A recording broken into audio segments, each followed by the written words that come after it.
professora Daiane. Vamos começar então uma aula de introdução à botânica. Pessoal, existem algumas características gerais que todas as plantas apresentam. Então vamos lá. A primeira delas são todos seres eucariontes. O que quer dizer isso? Todas possuem carioteca. O que vem a ser a carioteca? Vem a ser uma membrana que envolve o material genético. Segunda característica, todas são autótrofas do tipo fotossintetizante, ou seja, todas produzem o seu próprio alimento, trofia vem de alimento, auto, produzem o seu próprio alimento através da fotossíntese, ou seja, utilizando luz como fonte de energia. Bom, ainda os embriões nas plantas são protegidos pela mãe, são nutridos pela mãe, pois a fecundação ela acontece dentro do corpo, uma fecundação interna. Como que é chamado o embrião protegido e nutrido pela mãe? Isso é chamado de matrotrofia. Tá? Então, em todas as plantas, a gente tem esse embrião protegido, garantindo, portanto, a sobrevivência, né, de uma futura planta. Ainda apresentam tecidos verdadeiros. As plantas já existe ali um tecido, uma característica que não existiam nas algas.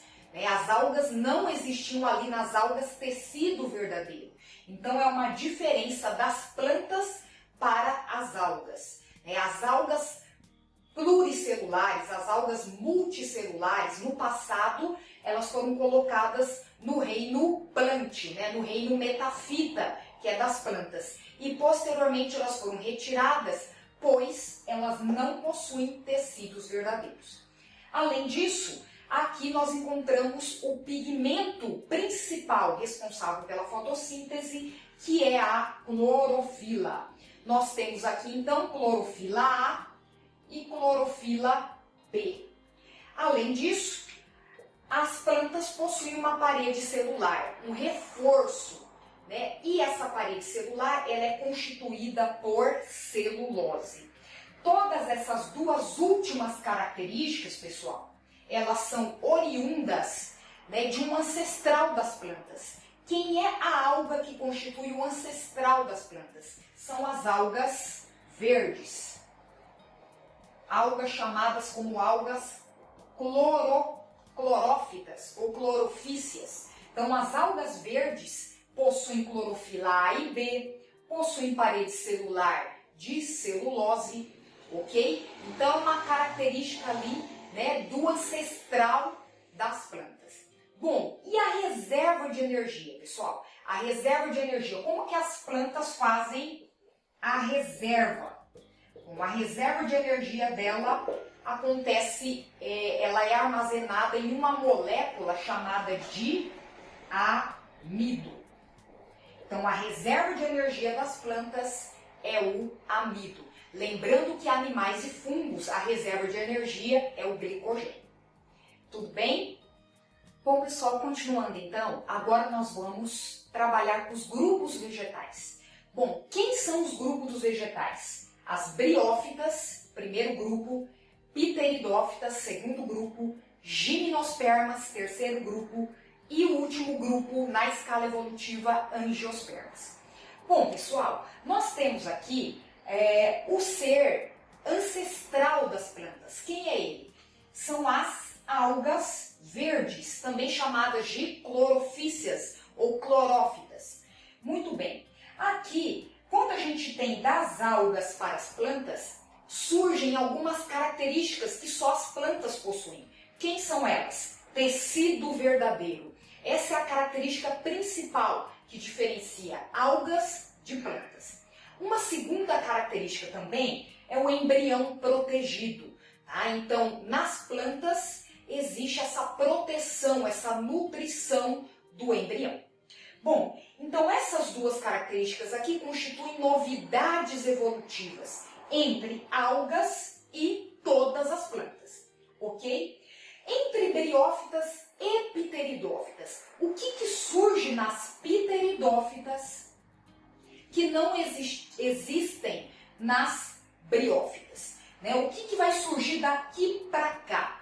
Duas novidades evolutivas importantes. Quem são elas? A presença de vasos condutores, então vasos que levam nutrientes, que transportam nutrientes no corpo dessa planta, e a existência de órgãos verdadeiros. Se a gente lembrar lá das briófitas, qual é a primeira planta que vem na sua cabeça? O principal representante das briófitas são os musgos. Se você lembrar dos musgos, os musgos apresentam um pequeno porte, fica em torno ali de 7 centímetros, né, de altura, de 5 a 7 centímetros.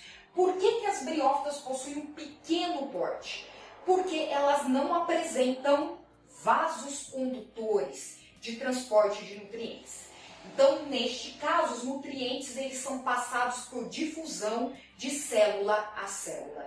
Por isso, essas plantas não podem atingir grande porte. Além disso, elas não apresentam órgãos verdadeiros. Então, aqui nós encontramos uma raiz rudimentar, um caule rudimentar e filóides, que são folhas muito rudimentares também.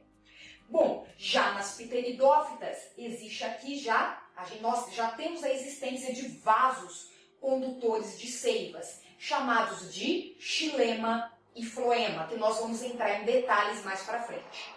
E também existe aqui órgãos verdadeiros, surgem uma raiz verdadeira, um caule verdadeiro e uma folha verdadeira.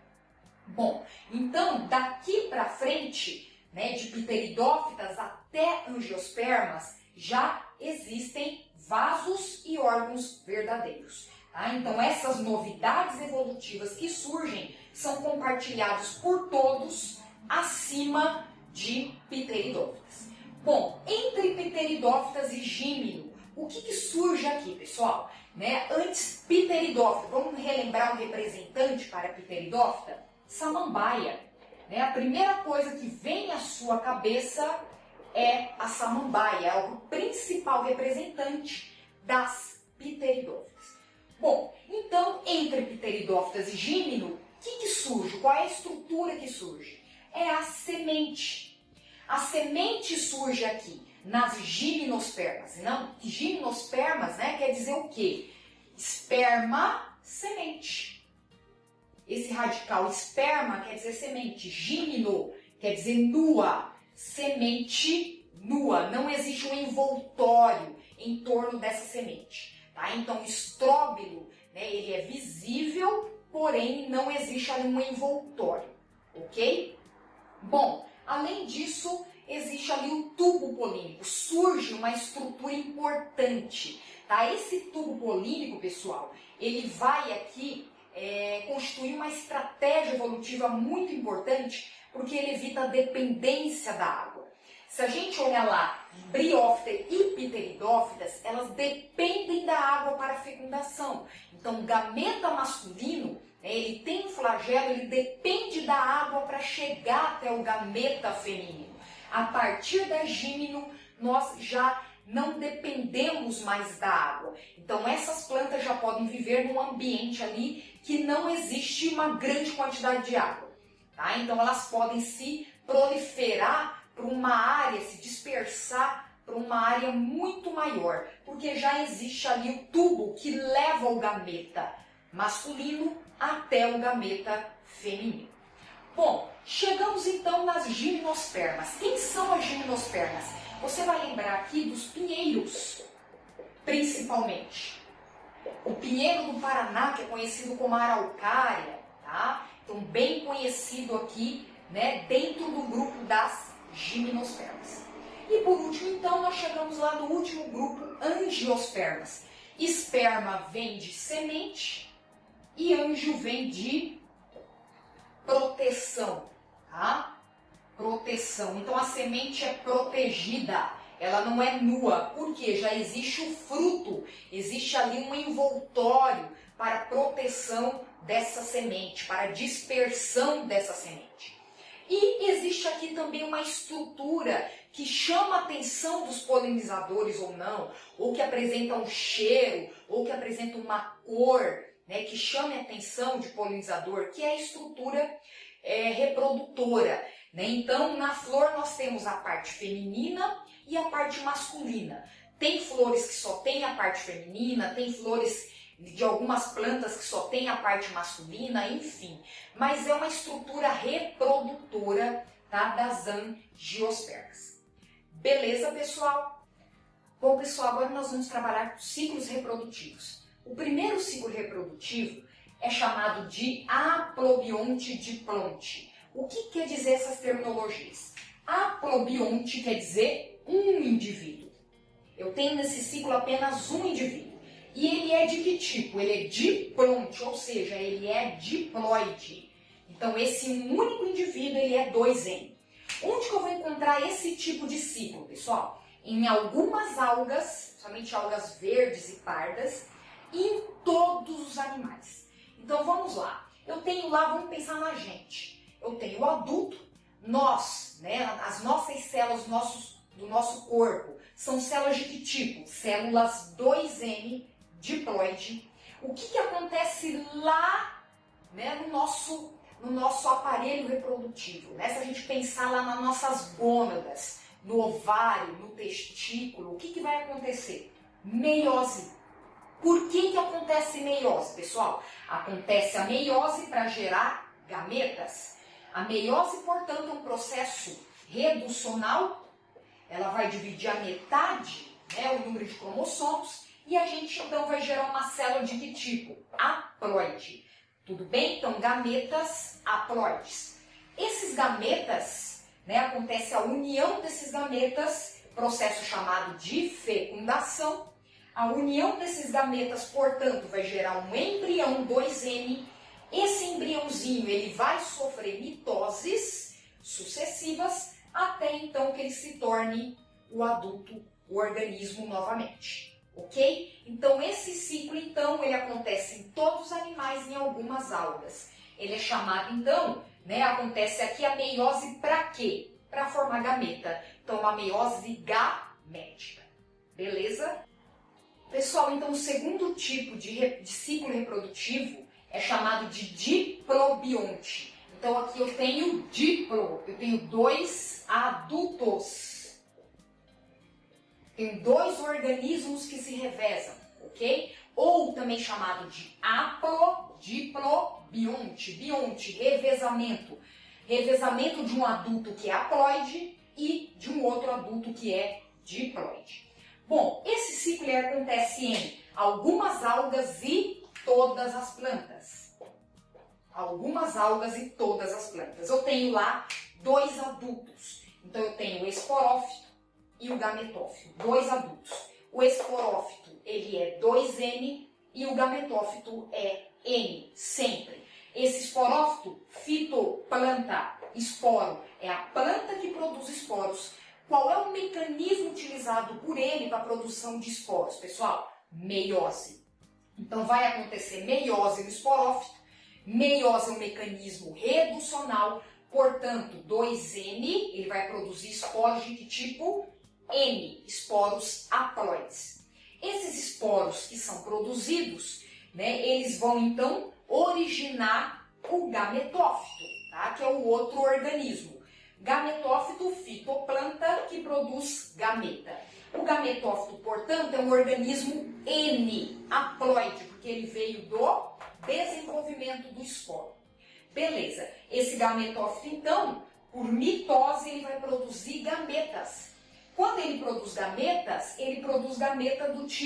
gametas do tipo N também.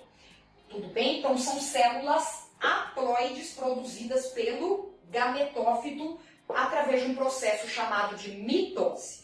Beleza, esses gametas, então, se encontram, acontece a fecundação, tá? Algumas plantas necessitam de água, outras não. Enfim, acontece a união dos gametas e a gente tem a formação do esporófito novamente. Ok? Então, nós temos 2 organismos que se revezam, um é diploide e o outro é haploide. Que tipo de meiose nós temos aqui? meiose para formar esporos, portanto, meiose espórica ou também chamada de intermediária. Beleza? Pessoal, para a gente fechar então o terceiro ciclo, aplobionte, aplonte, aplobionte, eu tenho então um ciclo com apenas um organismo, um adulto, e esse adulto ele é aplonte, ou seja, ele é haploide. Vamos lá, o adulto, portanto, ele é haploide, ok? Esse adulto haploide, o que ele vai fazer, pessoal? Ele faz mitose para gerar gametas. Se ele faz mitose, ele é N, ele vai produzir gametas também N, haploide. Esses gametas, por sua vez, vão se unir, fecundação, né, e obter então o zigoto. Nós vamos ter então a obtenção de um zigoto do tipo o quê? Do tipo diploide, porque ele é oriundo da fecundação. Esse zigoto, por sua vez, vai fazer meiose. Então aqui o zigoto faz meiose para produzir esporos. Esses esporos, então, eles são células de que tipo? N, pessoal, células N. Né? A meiose reduz a metade o número de cromossomos. E por sua vez, então, cada esporo desse cresce, dando origem a um adulto novamente. E o ciclo recomeça. Beleza? Esse ciclo é encontrado em algumas algas e alguns fungos, ok? E é uma meiose chamada de meiose zigótica. Quem que está fazendo meiose, pessoal? É o zigoto. Beleza? O zigoto faz meiose para a produção de esporos. Tudo bem? Qualquer dúvida, então, estou à disposição de vocês. Obrigada pela atenção.